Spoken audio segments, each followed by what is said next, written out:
Is praying 8 rak'ah after Salat al-Maghrib bid'ah? AlMaghrib Institute presents Q&A with Sheikh Waleed Basyouni.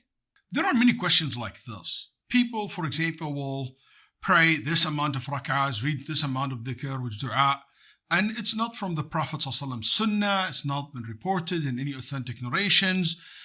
Would that be considered bid'ah? Obviously, these things, if the person did it while they believe, they have the intention of doing it to worship Allah subhanahu wa ta'ala with this, which is obvious because you don't pray for exercising, you pray to please Allah subhanahu wa ta'ala. And you know that, and this thing has no base in the Quran and Sunnah. The way it performed has no basis in the Quran and Sunnah because as-salah is a concept that is base for it. But this way of performing it, and the way of performing the salah or performing the dua or performing the dhikr, it includes the numbers, the way you're doing it, which ruku' before sujood and so forth, the timing. We say if this person develop a belief about the numbers or the time or the place or the way it's been done, and this belief is not based on the Quran and Sunnah, does not exist in the Quran and Sunnah, this became a bid'ah.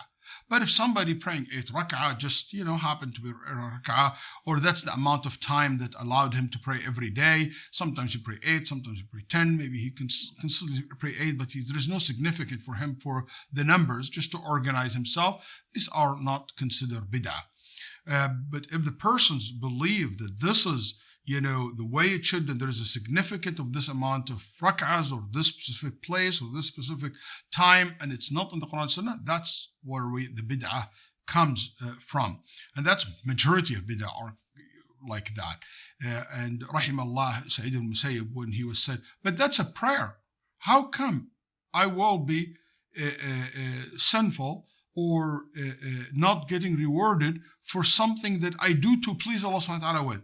Then he said, rahimahullah, he said, لَيْسَ فِي خِلَافِ السُنَّةِ رَجَاءُ ثَوَابٍ. Going against the sunnah of the Prophet ﷺ, there is no reward for that. That's why Nabi ﷺ said, مَنْ أَحْدَثَ فِي أَمْرِنَا هَذَا مَا لَيْسَ مِنْهُ فَهُوَ رَدٌّ.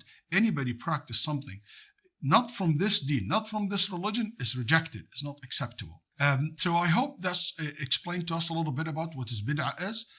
And definitely there is more to it, and this is a concept that the person should care to learn, the fiqh of the bid'ah and the fiqh of the sunnah.